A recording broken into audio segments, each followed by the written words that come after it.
যতদিন বাঁচবো ততদিন নওশাদকে জঙ্গিই বলবো, কারণ ও ভাঙড়ের পঞ্চায়েত ভোটে যা কাজ করেছে তা জঙ্গিদেরই কাজ। নওশাদ সিদ্দিকীকে জঙ্গি বলে কটাক্ষ শওকত মোল্লার। ওয়াকফ বিলের বিরুদ্ধে প্রতিবাদ মিছিল দক্ষিণ 24 পরগনার ভাঙড়ে। ক্যানিং পূর্বের বিধায়ক শওকত মোল্লার নেতৃত্বে শুক্রবার বিকেলে নলমুড়ি থেকে ঘটকপুকুর চৌমাথা পর্যন্ত প্রতিবাদ মিছিল হয়। মিছিল শেষে ঘটকপুকুর মোড়ে পথসভা করে তৃণমূল। অবিলম্বে ওয়াকফ বিল প্রত্যাহার করতে হবে বলে দাবি তোলেন শওকত মোল্লা। মঞ্চে বক্তব্য রাখতে উঠে ভাঙড়ের আইএসএফ বিধায়ক নওশাদ সিদ্দিকীকে জঙ্গি বলে কটাক্ষ করেছেন শওকত। এমনকি নওশাদ জঙ্গিদের সর্দার বলেও মন্তব্য করেন তিনি বলেন, যতদিন বাঁচবো ততদিন নওশাদকে জঙ্গিই বলবো, কারণ ও ভাঙড়ের পঞ্চায়েত ভোটে যা কাজ করেছে তা জঙ্গিদেরই মতো। কি বলছেন তৃণমূল বিধায়ক শওকত মোল্লা, আসুন শোনাই। আমি তো মনে করি, আমি আজও বলছি, যেদিন ভোট গণনা হয় সেদিন সেন্ট্রাল পুলিশের বিরুদ্ধে গুলি চালিয়েছিল আইএসএফের সমাজ বিরোধীরা। তার মদতদাতা ছিল এই নওশাদ সিদ্দিকী। সেদিন 3টে ভাঙড়ের ছেলে যারা সেন্ট্রাল ফোর্সের বিরুদ্ধে গুলি চালায়, আপনি কাশ্মীরে যাবেন, বিভিন্ন যে জঙ্গি গোষ্ঠীগুলো আছে তারাই কিন্তু এই সেন্ট্রাল ফোর্সের বিরুদ্ধে গুলি চালায়। আমাদের মাতৃভূমিকে যারা পাহারা দেয় তারা। তা আজকে যেদিন ভোট গণনা হলো সেদিন 90 জন সেন্ট্রাল ফোর্স ছিলেন, জওয়ান ছিলেন, 100 জন পাঞ্জাব পুলিশ ছিল। তাদের বিরুদ্ধে গুলি চালিয়েছিল এই নওশাদ সিদ্দিকী লোকেরা। ফলে আমি জঙ্গি বলে আমি কেউ অপরাধ করিনি। আমি যতদিন বেঁচে থাকবো ততদিন ওকে জঙ্গি বলবো। বিজেপিকে আক্রমণ করে শওকত বলেন, বিজেপির প্রাক্তন সভাপতি একটা গুন্ডা, একটা মস্তান, একটা সমাজ বিরোধী। বড় বড় কথা বলছে, পুলিশকে গালিগালাজ করছে। পুলিশ না থাকলে বাড়ি থেকে বাইরে বেরোতে পারতো না। এই বাংলা বিজেপির বাবার বাংলা নয়, এই বাংলা শুভেন্দুর বাবার বাংলা নয়। এটা ওনাকে জানতে হবে। নাম না করে দিলীপ ঘোষকে ঠিক এই ভাষায় আক্রমণ করলেন ক্যানিং পূর্বের বিধায়ক শওকত মোল্লা। শুনুন। তিনি এখানে প্রাক্তন সভাপতি ছিলেন এই বাংলাতে বিজেপির। বড় বড় কথা বলছে, পুলিশকে গালাগালি করে। আরে বাংলার পুলিশ যদি না থাকতো, মেয়েদের মতো শাড়ি পরে তোকে ঘরে বসে থাকতে পড়তো, তুই বাংলার বাইরে বেরোতে পারতিস না। একটা গুন্ডা, একটা মোস্তান, একটা সমাজ বিরোধী প্রতিদিন গুন্ডার মতো কথা বলে, মোস্তানের মতো কথা বলে, সমাজ বিরোধীদের মতো কথা বলে। আরে বাংলার হিন্দু, মুসলমান, খ্রিস্টান, আদিবাসী একটা সম্প্রীতি আছে। এই বাংলা রামকৃষ্ণ পরমহংসদেবের বাংলা। এই বাংলা বিজেপির বাপের বাংলা নয়, এই বাংলা শুভেন্দুর বাপের বাংলা নয়। এটা ওকে প্রথম মানতে হবে, প্রথম ওকে জানতে হবে। এই বাংলা স্বামী বিবেকানন্দর বাংলা, এই বাংলা চণ্ডীদাসের বাংলা, যিনি বলেছিলেন সবার উপরে মানুষ সত্য, তাহার উপরে কেউ নাই। এই বাংলা কাজী নজরুল ইসলামের বাংলা, যিনি বলেছিলেন একই বৃত্তি দুটো কুসুম, হিন্দু মুসলমান, মুসলিম তার নয়ের মণি, হিন্দু তার প্রাণ। এই বাংলা রাজা রামমোহনের বাংলা, এই বাংলা নেতাজি সুভাষ চন্দ্রের বাংলা। আজকের এই বাংলা হিন্দু মুসলমানের খেলা খেলতে চাইছো, নোংরা খেলা। আমরা ধিক্কার জানাই কাপুরুষের দলেরা। আজকের কোনো এজেন্ডা নেই। বাংলার দেশের সরকারে আছো তোমরা, গরিব মানুষের মাথার উপর ছাদ কেড়ে নিচ্ছ, গ্রামের রাস্তাঘাটের টাকা দিচ্ছ না, 100 দিনের টাকা দিচ্ছ না, বাংলার 10 কোটি মানুষকে ভাতে মারছ। কোনো এজেন্ডা নেই, মানুষের কাছে যাওয়ার কোনো জায়গা নেই।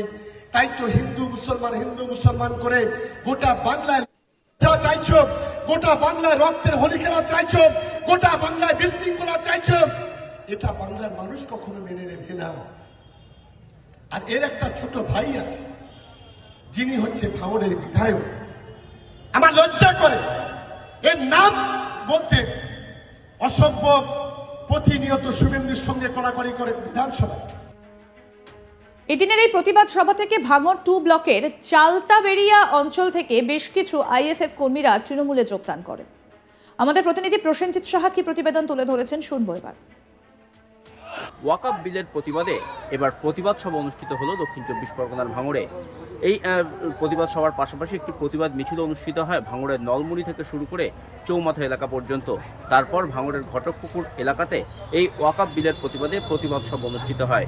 একদিকে যেমন এই ওয়াকফ বিল প্রত্যাহার করতে হবে বলে দাবি তোলেন ক্যানিং পূর্বের বিধায়ক তথা ভাঙড় তৃণমূল কংগ্রেসের অবজারভার এবং রাজ্য তৃণমূলের সাধারণ সম্পাদক শওকত মোল্লা, তেমনি ওষুধের যে দাম বৃদ্ধি করা হয়েছে সেই ওষুধের দামও যাতে অবিলম্বে কেন্দ্রীয় সরকার কমায় সেই দাবিও এই প্রতিবাদ সভার মঞ্চ থেকে তুলে ধরেন শওকত মোল্লা।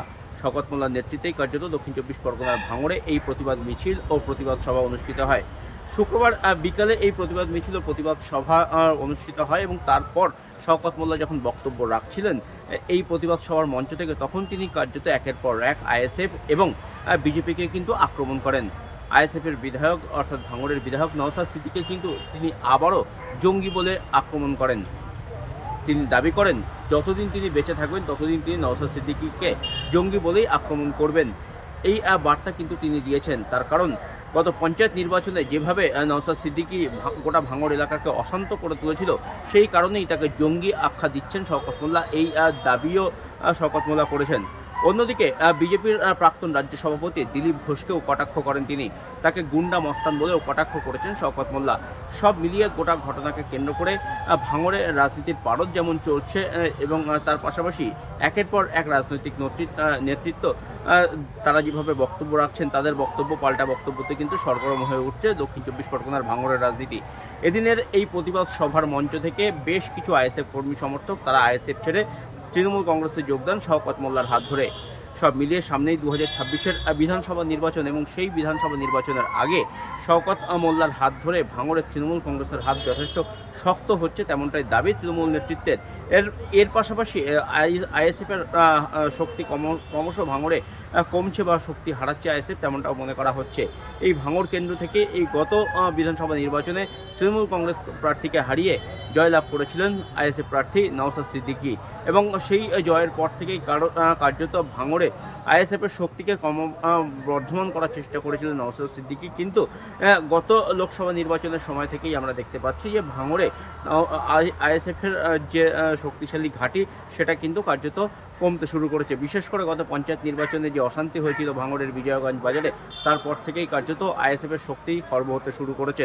ভাঙড় তৃণমূল কংগ্রেসের অবজারভার হিসেবে দায়িত্ব পেয়েছেন শওকত মোল্লা এবং তিনি টার্গেট করছেন যাতে এবারে 1 লক্ষর বেশি ভোটে তৃণমূল কংগ্রেসকে 2026-এর নির্বাচনে জয়লাভ করাতে পারেন তিনি। সেই চেষ্টাই শওকত মোল্লা চালিয়ে যাচ্ছেন এবং এর যে সেমিফাইনাল ম্যাচ হিসাবে তিনি কিন্তু গত লোকসভা নির্বাচনকে ধরেছিলেন এবং সেই লোকসভা নির্বাচনে প্রায় 80,000-এর মতো ভোটে কিন্তু ভাঙড় থেকে তৃণমূল কংগ্রেস লিড পেয়েছে। আর সব মিলিয়ে যেভাবে ভাঙড়ের রাজনীতি সরগরম হচ্ছে তাতে কিন্তু শওকত মোল্লার যে এই কটাক্ষ নওশাদ সিদ্দিকীকে জঙ্গি বলে আক্রমণ এবং বিজেপির প্রাক্তন রাজ্য সভাপতি দিলীপ ঘোষকে গুন্ডা বলে যে আক্রমণ করেছেন, তাতে কিন্তু আগামী বিধানসভা নির্বাচনের আগে ভাঙড়ের রাজনীতি নতুন করে সরগরম হয়ে উঠবে, এমনটাই মনে করছেন রাজনৈতিক বিশেষজ্ঞরা।